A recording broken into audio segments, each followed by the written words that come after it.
কোনো স্থিতিশীলতা আসেনি।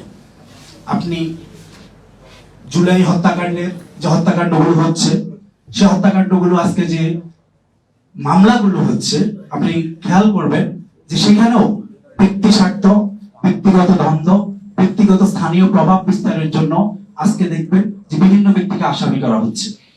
আমি এই প্রোগ্রামের মাধ্যমে উপদেষ্টা পরিষদের যারা আছেন তাদের কাছে অনুরোধ যে জুলাই বিপ্লবে যে হত্যাকাণ্ড হয়েছে, সেই হত্যাকাণ্ডে যতগুলো মামলা হয়েছে তদন্তপূর্বক ব্যবস্থা ছাড়া কাউকে অহেতুক হয়রানি বন্ধ করা হয় এবং অহেতুক হয়রানির বিরুদ্ধে ব্যবস্থা নেওয়া হয়।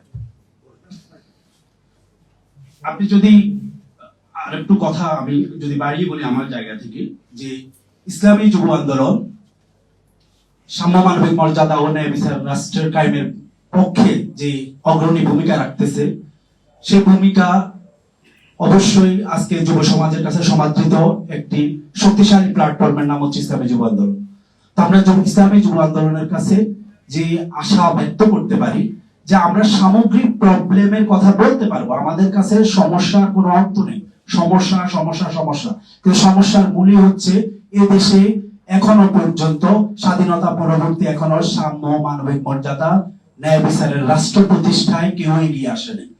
যদি সাম্য মানবিক মর্যাদা ন্যায় বিচার প্রতিষ্ঠার জন্য ঐক্যবদ্ধ প্ল্যাটফর্ম করতে পারি, সেটা যদি যুবকদের অনুপ্রেরণায়, যুবকদের তত্ত্বাবধানে, যুবকদের প্ল্যাটফর্ম থেকে সে দেশি আওয়াজটা শক্তভাবে তৈরি হয়, তাহলে আমরা যে আমাদের যে সমস্যাগুলো, আমাদের বিচার বিভাগে যে দুর্নীতি, দুঃশাসন, বিচারহীনতা, যত ধরনের ষড়যন্ত্র, যত ধরনের অন্যায় অবিচার, সেই জায়গাগুলোকে যদি আমরা বন্ধ করতে পারি, তাহলে আমাদের জন্য সবচেয়ে যে করণীয় সেটা হচ্ছে কি, আমাদের যে সাম্য মানবিক মর্যাদা এবং ন্যায় বিচার রাষ্ট্র কায়েমের লক্ষ্যে আমাদের ঐক্যবদ্ধ হতে হবে।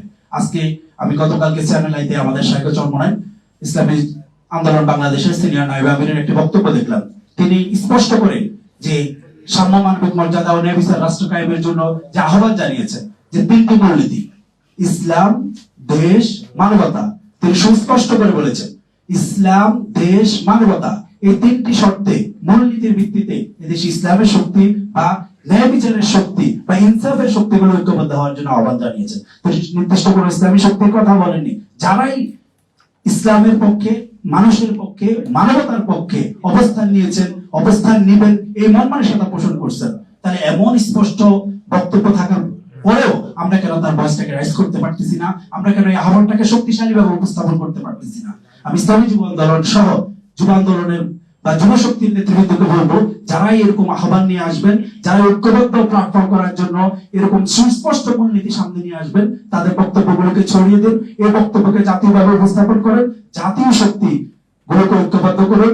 ইসলামের পক্ষে, দেশের পক্ষে, মানবতার পক্ষে এই শক্তিগুলো যদি ঐক্যবদ্ধ হয়, তাহলে আমাদের সমস্যাগুলোর সমাধানের পথ এমনি তৈরি হয়ে যাবে। কিন্তু আমরা যতই সমস্যাগুলোকে খুঁজে বের করি, যদি আমরা মূল জায়গায় সংস্কার না করি, রাষ্ট্র সংস্কার না হয়, রাষ্ট্রীয় ব্যবস্থা যদি সংস্কার না হয়, তাহলে আমরা শুধু সমস্যা নিয়ে আলোচনা করতে পারবো, কিন্তু আমাদের যে কাঙ্ক্ষিত মুক্তি, যে কাঙ্ক্ষিত স্বপ্ন, সেটা কখনো বাস্তবায়ন হবে না। তো আমি ইসলামী যুব আন্দোলন সে ব্যাপারে অগ্রণী ভূমিকা রাখবে। ইসলামী যুব আন্দোলনের কাছে আশাবাদ ব্যক্ত করে আমি আমার সংক্ষিপ্ত এলোমেলো কথা এখানে শেষ করছি। আসসালামু আলাইকুম ওয়া রাহমাতুল্লাহ। ধন্যবাদ। এ পর্যায়ে বক্তব্য রাখছেন certified mentor national skill development authority জনাব আসিফ খান। জনাব আসিফ খান।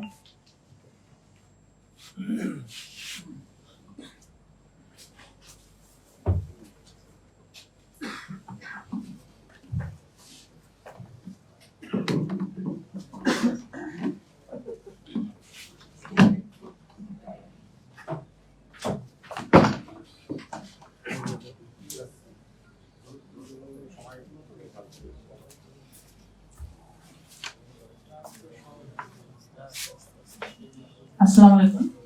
আশা করি সবাই ভালো আছেন। আজকে যে গোল বৈঠকটা ইসলামী যুব আন্দোলন বাংলাদেশ যে ট্যাগলাইনটা দেওয়া হয়েছে, সেটা হচ্ছে আগামী বাংলাদেশ যুব সমাজের প্রত্যাশা নিয়ে। অ্যাকচুয়ালি স্বাধীন বাংলাদেশ 2.0 যাদের হাত ধরে এসেছে তারা হচ্ছে যুবক। তো তো যুবকদেরকে আসলে আমি যেটা ফোকাস করবো সেটা হচ্ছে, যেহেতু আমি একজন শিক্ষক, তো আমি একটা ইনস্টিটিউশনের আন্ডারে আছি, গ্রাফিক ডিজাইনার হিসেবে মেন্টরিং করতেছি। সো অ্যাকচুয়ালি আমি স্টুডেন্টদের যে ব্যাপারটা সেটা হচ্ছে স্কিল ডেভেলপের যে ব্যাপারটা সেটা নিয়ে বলবো, যে যুবকদের যে আইটি রিলেটেড বা তথ্য ও যোগাযোগ প্রযুক্তি যে নলেজটা দরকার, অবশ্যই এটা নিয়ে হচ্ছে কথা বলা উচিত এবং হচ্ছে এটা নিয়ে হচ্ছে কাজ করতে হবে যুবকদের। তো এটার জন্য আসলে তারা কিভাবে এটা নিয়ে হচ্ছে এটার মধ্যে কিভাবে ইনভলভ হতে পারে, তো সেটা নিয়ে যদি একটু আমি বলি, এক লাইনে বলবো। সো অনেক ফ্রি প্ল্যাটফর্ম আছে এবং সেই ফ্রি প্ল্যাটফর্ম গুলাতে হচ্ছে যেমন ইউটিউব। এখন কিন্তু অনেকে ইউটিউবে হচ্ছে অনেক বায়াস নিউজ বা হচ্ছে অনেক ধরনের দেখা যায় যে অনেক ধরনের হচ্ছে খেলা নিয়ে ব্যস্ত, গেম নিয়ে ব্যস্ত, কিন্তু তারা কিন্তু যদি একটা বিষয় স্কিল ডেভেলপ করতে পারে তাহলে কিন্তু সে তার আর্নিং এর একটা জায়গা পাবে এবং দেখা যায় যে সে তার পরিবারকে চালাতে পারবে। এবং আইটি তে আসলে অনেকগুলো সেক্টর আছে, যেমন যদি ফ্রিল্যান্সিং এর কথা বলি, ফ্রিল্যান্সিং এর বিভিন্ন ধরনের সেক্টর আছে, যেমন digital marketing, graphic design, web design and development. সেগুলো যদি সে শিখে রেমিটেন্স যোদ্ধা হিসেবে যদি আমাদের বাংলাদেশে রেমিটেন্স আনতে পারে, তাহলে সেই ক্ষেত্রে কিন্তু তার যেরকম একটা ভরণ পোষণ হবে এবং সাথে কিন্তু আত্মকর্মসংস্থানের হচ্ছে সুযোগ হবে। আমি একটু জাস্ট আন্দোলনের ব্যাপারটা নিয়ে একটু বলতে চাচ্ছি। আন্দোলনের সময় দেখা গিয়েছে যে ইন্টারনেট অফ করে রাখা হয়েছিল। তো যদি আমি মোবাইল ডাটা কানেকশনের কথা বলি, 10 দিনের মতো মোবাইল ডাটা কানেকশন ছিল না। তো ব্রডব্যান্ডের কথা বলবো না কেন, কারণ ব্রডব্যান্ড আসলে প্রত্যন্ত অঞ্চলগুলোতে কিন্তু ব্রডব্যান্ড অনেকেই ইউজ করতে পারে না। যদি আমি মোবাইল ডাটা কানেকশনের কথা বলি, 10 দিনের মতো হচ্ছে অফ ছিল।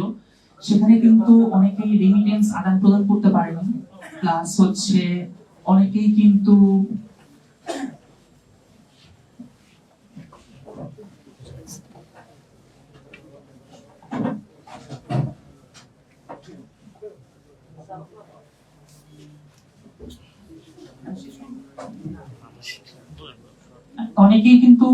রেমিটেন্স আদান প্রদান করতে পারেনি। তারপর হচ্ছে দেখেন যারা আমাদের মতো ফ্রিল্যান্সিং করে এবং দেশের বাইরের ক্লায়েন্টের কাজ করে, ফাইবার, আপওয়ার্ক অথবা মাইক্রোসফট মার্কেটপ্লেস গুলোতে, সেগুলোতে কিন্তু দেখা যায় তাদের রেটিং কমে গেছে এবং ক্লায়েন্ট কমিউনিকেট না করার কারণে কিন্তু অনেক ভালো ভালো কাজ থেকে কিন্তু মানে কাজগুলো কিন্তু ক্যান্সেল হয়ে গেছে।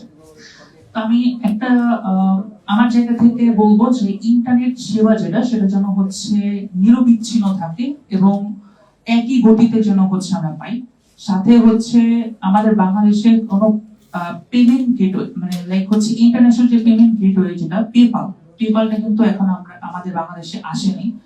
সো এইটা আমাদের জন্য একটা বাধা আসলে। সো আমরা যদি আমাদের payment gateway, international payment gateway যদি পেপালটা আমরা পাই আমাদের বাংলাদেশে যদি আসে, তাহলে সেই ক্ষেত্রে কিন্তু সেটা বেশ আরো ভালো ফ্লুয়েন্টলি কিন্তু ক্লায়েন্ট হ্যান্ডেল করা এবং ক্লায়েন্টের সাথে যে হচ্ছে কমিউনিকেট করার সাথে সাথে কিন্তু পেমেন্ট আদান প্রদানটা খুব সহজে করা যাবে।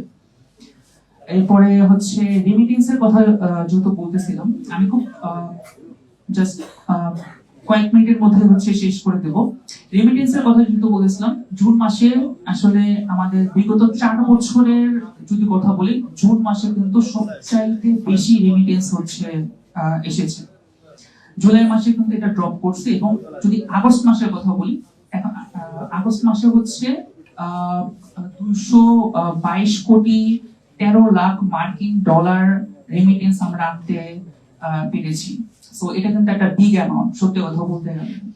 তো আমি বলবো যে রেমিটেন্স যেন সবসময় আমরা যারা রেমিটেন্স যোদ্ধা আছি, যে আমরা যেন রেমিটেন্স সবসময় হচ্ছে নিয়ে আসতে পারি।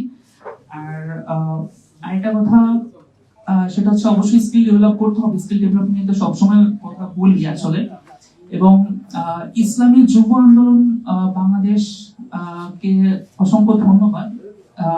কর্মীদের দেখা গেছে যে সংখ্যালঘু যারা আছে, হিন্দু সম্প্রদায়ের মন্দির অথবা সরকারি দপ্তরগুলোতে তারা বিশেষভাবে খেয়াল রেখেছে। সো এটা আমার কাছে খুব ভালো লেগেছে সত্যি কথা বলতে গেলে, কারণ আমি একজন হিন্দু ধর্মাবলম্বী।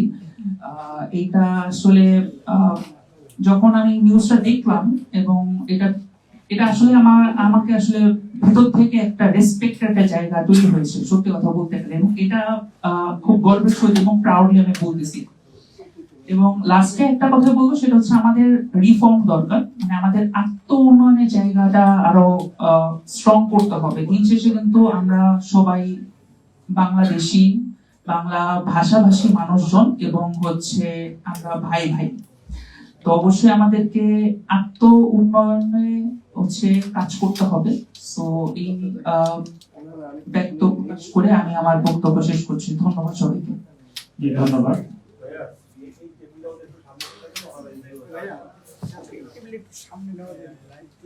ধন্যবাদ।